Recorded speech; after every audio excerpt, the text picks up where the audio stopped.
Hello tout le monde!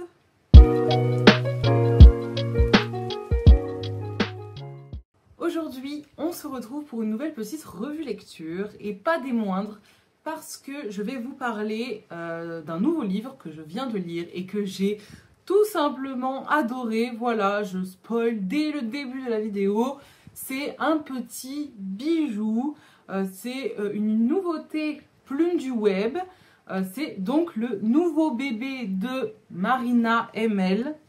Je pense que vous voyez duquel je parle. Oh, le voilà. C'est donc Emmerly de Marina ML qui a été publié récemment chez Plume du Web. On est sur un très beau mariage arrangé, proximité forcée, enemies to lovers, tout ce qu'on aime. Ce petit bébé réunit tout ce qu'on aime. Enfin, tout ce que moi j'aime en tout cas. Et tout ce que... pas que tout le monde aime, mais je pense que c'est des tropes qui sont quand même assez appréciés. Mariage arrangé, proximité forcée, enemies to lovers. On est sur une jolie petite tambouille qui fait eh bien, ce merveilleux livre. Déjà, il est splendide hein, et franchement, je l'ai dévoré. Il est incroyable. Alors, je vais vous raconter un petit peu l'histoire. Donc déjà... ça se passe à une autre époque, l'époque des rois, des reines, du Moyen-Âge, etc., etc. Donc c'est à cette époque-là, un petit peu à la Bridgerton, hein, si vous avez vu la série ou lu les livres. C'est exactement dans cette vibe-là, dans cette ambiance-là. Nous allons donc suivre une jeune femme prénommée Emmerly qui travaille dans la boulangerie de ses parents. Dans le village de East Haven et qui va se voir changer sa vie puisqu'il y a une nouvelle souveraine au château et cette souveraine, donc Scarlett Grace, va décider de marier certains nobles à certaines femmes du bas peuple, comme il l'appelle.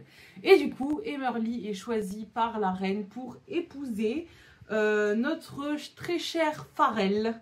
Voilà, Farrell Harris, qui est au début de l'histoire très détestable, on va pas se mentir.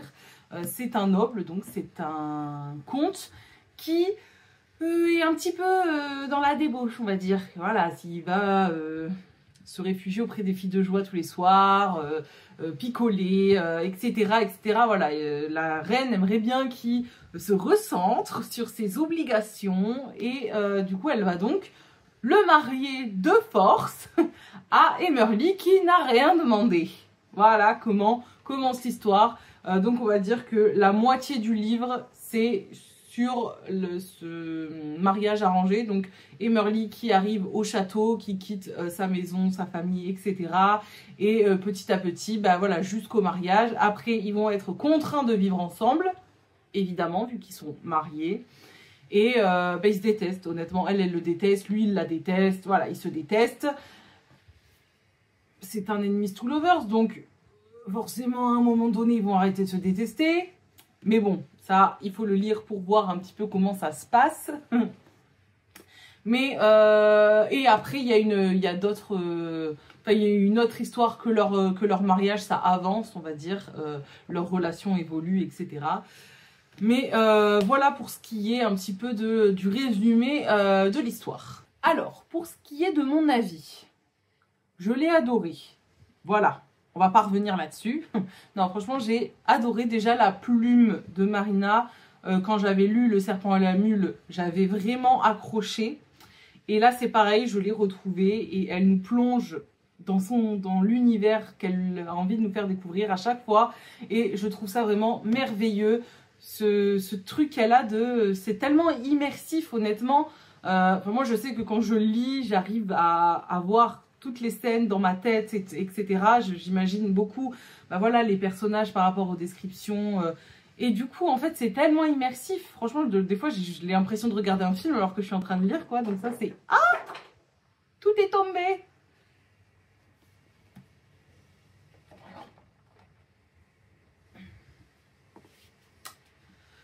Reprenons. Du coup, c'est génial, voilà. Je sais plus ce que je disais, mais franchement, c'est très immersif et c'est c'est super chouette. Tout est très bien décrit, j'ai trouvé. Je ne suis pas une spécialiste de cette époque-là, hein, donc s'il y a des petits couacs, honnêtement, je les ai pas vus et honnêtement, c'est pas un roman historique pour être historique. Donc moi, s'il y a des petits couacs, ça ne me pose aucun problème. Mais tout est très bien décrit, les gens de la cour, le château, les nobles, le bas peuple, enfin franchement c'était vraiment très très détaillé, donc c'était vraiment chouette ce côté-là, ça permet vraiment de s'imaginer à fond toute l'histoire et voilà, de rentrer dans l'histoire, dans le livre.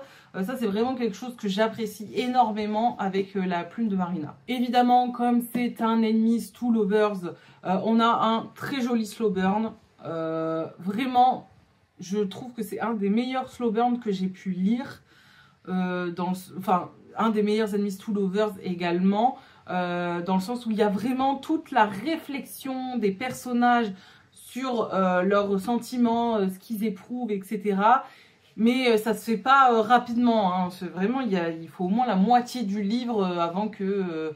et encore que, on va dire qu'à la moitié du livre, ils arrêtent de se détester, mais ils s'aiment pas encore. Enfin, ils sont pas encore amoureux, ou du moins ils veulent pas se l'avouer. Donc voilà, le slow burn est très très bien écrit. J'ai adoré, honnêtement. J'ai trouvé ça vraiment vraiment chouette. Et ça faisait un petit peu monter la tension, hein. Évidemment, comme toujours, c'est un peu le but de ce genre de trope. Et non, franchement, c'est géré d'une main de maître. J'ai rien à dire par rapport à ça.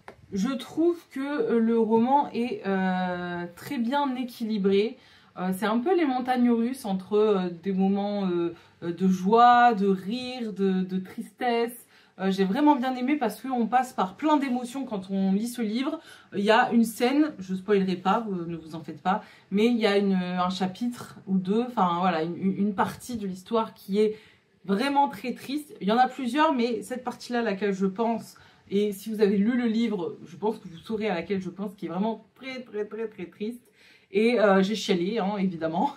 Mais franchement, c'est très bien écrit. Et voilà, il y a un peu les montagnes russes. Au début, on est amusé de voir les joutes verbales entre les deux protas parce qu'ils s'aiment pas. Après, quand certains racontent leurs histoires, on a un peu mal au cœur. Il y a des scènes... voilà, il y a des scènes qui sont tristes, d'autres où on rigole, d'autres qui sont très joyeuses. Donc franchement, c'était vraiment bien. Et un autre point que j'ai bien aimé, c'est que il n'y a pas de... il n'y a rien de dur, dans le sens où il n'y a pas de scène où ça te tord le ventre, etc. Donc, ça fait du bien, j'avoue. Ça fait du bien, des fois, de lire des romances pas trop psychologiques, juste des petites romances comme ça, voilà, faciles à lire, où il n'y a pas besoin d'être impliqué émotionnellement parlant. Donc voilà, franchement, honnêtement, ça m'a fait vraiment énormément de bien de lire cette histoire parce que déjà j'avais adoré la série Les Chroniques de Bridgerton. Du coup, je m'y suis revue et je trouve que c'est très intéressant. J'aime beaucoup les époques comme ça avec les rois, les reines, etc. Enfin, j'ai trouvé ça sympa, honnêtement. Moi, ça m'a eu en tout cas. Il y a plusieurs thématiques qui sont abordées dans le livre. Donc ça tourne effectivement autour de l'échelonnage d'Emerly dans la haute société. Ça, j'ai trouvé ça pas mal. En fait, elle part dans l'histoire, hein, elle part du plus bas de l'échelle pour quand même aller très très haut parce qu'elle devient comtesse. Et en fait, il y a quand même ce truc que les gens ne sont pas d'accord. C'est la reine qui décide, effectivement, mais tout le monde n'est pas d'accord. Tout le monde ne voit pas l'arrivée d'Emerly et elle n'est pas toute seule. Il y a une autre jeune femme, qui va se marier avec quelqu'un de la cour également. Et du coup, leur arrivée n'est pas vue d'un bon œil par tout le monde.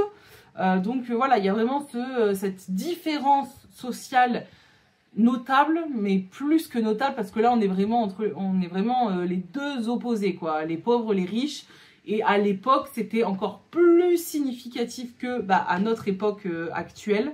Donc ce thème-là, j'ai trouvé ça super chouette parce que c'est pas juste des femmes de la cour qui, comme dans Bridgerton, qui vont se marier. Là, il y a vraiment une ascension sociale méga importante.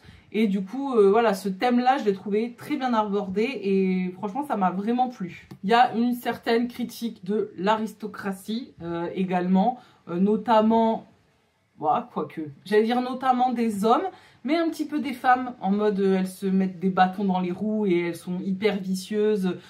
Par exemple, il y a une amie de la sœur de Pharrell qui va créer des rumeurs sur elle, du coup elle va pas pouvoir se marier, enfin voilà. Il y a des choses comme ça pour montrer que voilà, l'aristocratie, c'est que des vicieux. Les hommes sont tous des débauchés qui sont infidèles et qui boivent beaucoup, qui parient, qui font des jeux d'argent, enfin voilà. Et les femmes, c'est des grosses vipères qui n'hésitent pas à mettre plus bas que terre leurs amis pour pouvoir s'élever. Enfin voilà quoi, il y a un peu cette critique-là que j'ai bien aimée. Ça m'a fait un peu rire aussi parce que, enfin voilà, c'est des sujets et on le sait hein, que c'était déjà comme ça vraiment à l'époque et ça l'est encore à notre époque, comme quoi il y a des choses qui finalement n'évoluent jamais peut-être. Donc j'ai trouvé ça plutôt pas mal d'aborder ça. Le thème des maisons closes, des filles de joie est vraiment abordé normalement entre guillemets quoi. Ça reste quand même de la prostitution, mais à l'époque c'était tout autre chose que maintenant, mais c'est vrai qu'on en parle beaucoup de ça. On parle beaucoup aussi du fait que les hommes sont infidèles à leurs femmes, même s'ils sont mariés parfois voilà, pour les affaires ou de force. Voilà, tout cet aspect-là est quand même bien écrit. Et j'ai trouvé ça pas mal de l'aborder, honnêtement. C'était chouette d'avoir une romance où, encore une fois, la romance, elle est... Comment dire, il y a vu qu'il y a le slow burn, mais il n'y a pas que ça à l'histoire, il y a toute autre chose autour. Et c'est vraiment pas mal quand la romance n'est pas au premier plan. Moi, j'aime bien, j'avoue, quand la romance n'est pas toujours au premier plan. Parce que sinon, 400 pages de juste bisous bisous, c'est relou, quoi, on va pas se mentir. Et du coup, il y a un aspect aussi très sentimental, très personnel au personnage. Donc, le fait de ne pas réussir à aimer ou d'avoir l'impression de ne pas réussir à aimer, de ne pas mériter l'amour de quelqu'un pour X ou Y raison. Il y a aussi cet aspect des choix qu'on fait dans sa vie. Enfin voilà, il y a plein de petites choses comme ça qui nous donnent un petit peu à réfléchir. Et franchement, ça m'a vraiment plu d'avoir des protagonistes, donc Emerly et Pharrell, qui sont vraiment à l'opposé complet. C'était vraiment chouette, ça apportait vraiment une autre dimension à l'histoire et qui arrive petit à petit à vivre ensemble parce qu'ils n'ont pas le choix, à se dompter, à au début juste se tolérer, devenir amis et ensuite bien plus évidemment. Voilà, ce n'est pas un long fleuve tranquille, hein. C'est plutôt la tempête émotionnelle, mais c'était très bien écrit, donc rien à dire quoi, c'était chouette. Alors maintenant on va passer aux personnages. Donc Emerly et Pharrell, j'ai adoré ces personnages honnêtement, même les personnages secondaires étaient vraiment chouettes. On va retrouver donc Camille qui est celle qui est venue en même temps que Emerly pour épouser un noble. Il y a la famille d'Emerly, la famille de Pharrell, notamment sa jeune sœur Fess Victoria. Il y a aussi les deux meilleurs amis de Pharrell et après la cour hein, avec les domestiques, etc. Enfin voilà, il y a plein de personnages secondaires. Certains sont plus abordés en profondeur que d'autres, c'est normal. Mais en tout cas, il y a quand même pas mal de personnages secondaires, donc ça c'est cool. Alors, on va parler du personnage principal du livre, puisqu'il porte son nom, de Emerly Bird. C'est donc une jeune femme issue du bas peuple qui est vraiment une pépite. Elle est douce, elle est gentille, elle est travailleuse, elle est intelligente, elle a une force de caractère, elle est modeste, elle est toute ah, j'ai adoré ce personnage, vraiment, c'est la force tranquille, quoi. Et en même temps, bah, elle a quand même un sacré caractère, donc c'était cool. Et bah, elle est très résiliente aussi, hein, puisque elle se fait à l'idée que c'est sa nouvelle vie, alors que bah, c'est pas ce qu'elle avait prévu, quoi, de base, hein, on va pas se mentir. Je l'ai trouvée vraiment très bien écrite. Franchement, j'ai adoré ce personnage. Elle est géniale. Elle est profondément bienveillante, mais elle déborde d'amour et de bienveillance pour les personnes à qui elle tient. C'est vraiment très touchant, certaines scènes, de voir comment elle peut se démener pour sa famille ou les amis qu'elle se fait. J'ai trouvé ça vraiment chouette, et au fur et à mesure, pour Pharrell, évidemment, leur relation prend une toute autre tournure, et elle devient la petite femme parfaite. Elle est fière, elle ne se plie pas face à l'humiliation qu'elle peut recevoir parfois. Très résiliente, hein, franchement, j'ai vraiment bien aimé. Toujours droite, toujours la tête haute. Oui, je viens des bas quartiers, mais c'est pas grave. Ça ne fait pas de moi la femme que je suis. Ce qui fait la femme que je suis, c'est les actes que je fais, c'est les choses que je prouve, et pas où je suis née, quoi. L'évolution d'Emerly est fascinante, captivante. J'ai adoré. Elle passe de la jeune fille un peu perdue à la femme mariée respectable qui affirme ses positions, ses valeurs, toujours douce, toujours souriante, qui veut aider les autres et qui ne se laisse pas démonter par l'humiliation qu'elle peut recevoir. Elle est capable d'imposer ses positions et elle ne se laisse pas soumettre par toute la pression qu'elle peut ressentir. Donc franchement, j'ai adoré ce personnage. Alors, pour ce qui est de Pharrell, c'est une toute autre chose. Alors, j'ai bien aimé le personnage, hein, moins qu'Emerly, mais j'ai bien aimé. Au début, il est détestable, mais c'est fait exprès. Il faut aussi se remettre dans le contexte de l'histoire. C'est fait exprès qu'on le déteste au début. On a envie de lui ouvrir grand les yeux en lui disant « Mais t'as une femme incroyable à toi, arrête de la détester parce qu'elle vient des bas quartiers. » Après, évidemment, il y a une raison à tout ça, on apprend la raison, du coup, ben, évidemment, on est là en mode « Oh, le pauvre, nanana. » C'est toujours pareil, hein, ça reste quand même une romance, hein. Mais le personnage est quand même très sympa, beaucoup de points de vue sur lui, honnêtement. Je trouve que c'est pas mal équilibré en termes de points de vue, donc ça c'est cool. Il n'y a pas que Emerly ou que Pharrell, c'est vraiment très bien alterné. C'est un personnage vraiment hautain, cassant, très sarcastique. Il aime pas le bas peuple, il n'a pas envie de se mélanger à eux, ça le dégoûte. Lui, tout ce qu'il voulait, c'était ne jamais se marier, profiter des plaisirs de la chair et de la boisson et de l'argent, et basta cosy. Et finalement, eh ben, il se retrouve marié à une fille des bas quartiers qui a un caractère bien trempé. Et il se voit ne plus avoir envie de profiter des plaisirs de la chair avec les filles de joie parce qu'il n'y arrive plus. Il se voit changer et il comprend pas pourquoi et ça lui fait peur, ici et ça et machin.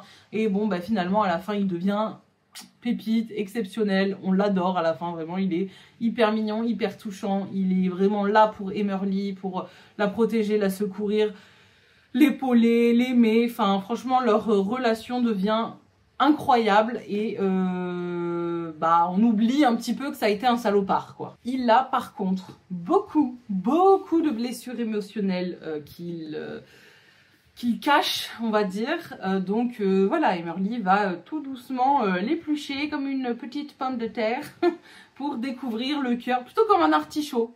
On enlève les petites feuilles d'artichaut et à la fin on a le cœur de l'artichaut. Et ben voilà, là l'artichaut c'est Pharrell, clairement. Parce qu'il faut enlever couche après couche, parce qu'il y a une première couche de blessure, une deuxième couche de blessure, une troisième couche de blessure. Tous les 100 pages, on nous raconte un nouvel événement de sa vie. T'es là en mode, ben dis donc, il s'en est passé des choses dans ta vie, monsieur le comte. On comprend pourquoi tu es comme ça, etc. Donc non, franchement, c'était vraiment chouette de voir son évolution à lui aussi, de passer d'un gros con à le mec parfait, quoi. Pour ce qui est des personnages secondaires, franchement, ils apportent réellement quelque chose à l'histoire. les nobles de la cour, bon ben voilà, c'est pour agrémenter, hein. On a la reine qu'on voit quand même pas mal, et on sait un petit peu comment elle aime gouverner, donc ça c'est cool. Et après, plus particulièrement, la famille et les amis d'Emerly et de Farrell, qui sont très bien écrits. On a beaucoup de passages de leur vie, ils font vraiment partie intégrante du quotidien d'Emerly et de Farrell, et ils sont très bien écrits également, donc ça j'ai trouvé ça très chouette. Pour ce qui est de la relation entre Emerly et Farrell, bon bah voilà, comme je l'ai dit, on est sur un Enemies to Lovers avec un très beau slow burn. Voilà, ils se détestent à la mort, ils n'ont pas du tout envie de se marier, mais ils n'ont pas le choix. Et au début, la cohabitation est très compliquée, mais de fil en aiguille, ils arrivent à s'apprécier, etc., etc. Et bah, c'est trop chouette. Voilà, l'évolution de la relation est vraiment bien. Ça se fait pas immédiatement, et ça, j'adore, parce que du coup, ça crée vraiment cette attente du moment fatidique où il va se passer quelque chose. Et même quand il se passe quelque chose, bah, il y en a un qui fait 3 pas en arrière, l'autre 3 pas en avant. Enfin voilà, c'est aime-moi, je te fuis, suis-moi, je sais plus quoi là, comme on dit. Mais suis-moi, je te fuis, fuis-moi, je te suis, ou un truc comme ça. Mais du coup, voilà, la relation est très intéressante, honnêtement. Et bon, bah, on est sur une happy end, hein. Je vais pas spoiler, mais voilà, ça reste quand même une happy end, plus ou moins. Donc, enfin, en tout cas, entre les deux protas, c'est une happy end, ça c'est sûr. Donc voilà, c'est quand même très sympa. J'ai adoré ma lecture, honnêtement, je l'ai vraiment surkiffé. Alors, on va passer aux points positifs, points négatifs, et je vais donner une note. Et je vais commencer par les points négatifs parce qu'il n'y en a pas. J'ai cherché, honnêtement, j'ai vraiment cherché. Et franchement, j'en vois pas. C'est tellement dérisoire, enfin je veux dire, c'est des petits trucs sur des comportements de chacun, chacune, mais si c'est ce que l'autrice a voulu donner à ses personnages, je dirais pas que c'est des points négatifs. Franchement, c'est vrai que l'attitude de Farrell au début, franchement ça m'a saoulée, mais c'est pour qu'on l'aime encore plus après, donc ça, pour moi c'est pas un point négatif. Voilà, il y a peut-être que j'aurais aimé que les histoires des personnages secondaires soient un petit peu plus mis en lumière. Peut-être que la fin, en gros, il y a plusieurs épilogues, et à chaque fois c'est 5 ans après, 2 ans après, 6 ans après. Franchement, ça c'est bien, honnêtement, ça j'ai bien aimé. Peut-être que un petit peu plus de contexte, je sais pas. Après, sinon le livre, il aurait fait 1000 pages aussi, donc c'est toujours pareil, c'est difficile d'en demander plus sans en avoir moins, entre guillemets. Donc voilà, c'est des petits points comme ça, c'est pas vraiment des points négatifs, honnêtement. Par contre, il y a des points positifs, ça c'est clair. Déjà, c'est l'association des tropes. Proximité forcée, mariage arrangé, Enemies to Lovers, slow burn. Combler à ça de une époque historique comme ça, à la Bridgerton, c'était une pépite, j'ai trop adoré. Évidemment, les personnages, très bien écrits, leur psychologie, leur pensée, leur ci, leur ça, c'est... Les deux protas principaux, Emerly et Farrell, franchement, ils sont tellement bien écrits, j'avais l'impression de les connaître, c'était mes potes, quoi. Il y a un petit fan family avec du coup toute cette joyeuse bande. Donc ça, c'était très appréciable également. Le slow burn, une petite pépite. Vraiment, il est magistral. Et pour finir, je dirais que c'est la plume de Marina. Hein. Très belle, très immersive. Comme le serpent et la mule, j'ai rien à dire, vraiment... J'ai rien à dire sur sa plume, elle est incroyable et j'adore la lire. Du coup, pour ce qui est de ma note, j'ai un peu réfléchi parce qu'il me semble que j'avais mis 4,95 au serpent et la mule. Et je sais pas si j'ai préféré le serpent et la mule ou Emerly. Parce que c'est vraiment deux choses complètement différentes. Donc, comme j'arrive pas à me décider, je vais lui mettre également 4,95. Comme ça, voilà, j'ai pas à me décider entre les deux. Et ça reste quand même une pépite, honnêtement. Je Je l'ai adoré, je l'ai dévoré et je vous le conseille à 1000%. Bon, et bien voilà, on est sur une fin de vidéo. Merci d'avoir regardé, j'espère que ça vous a plu. N'hésitez pas à échanger avec moi si vous l'avez lu, si vous l'avez aimé, etc. etc. Je serai ravie de répondre à vos commentaires. Et puis, je vous souhaite une bonne journée et je vous dis à bientôt.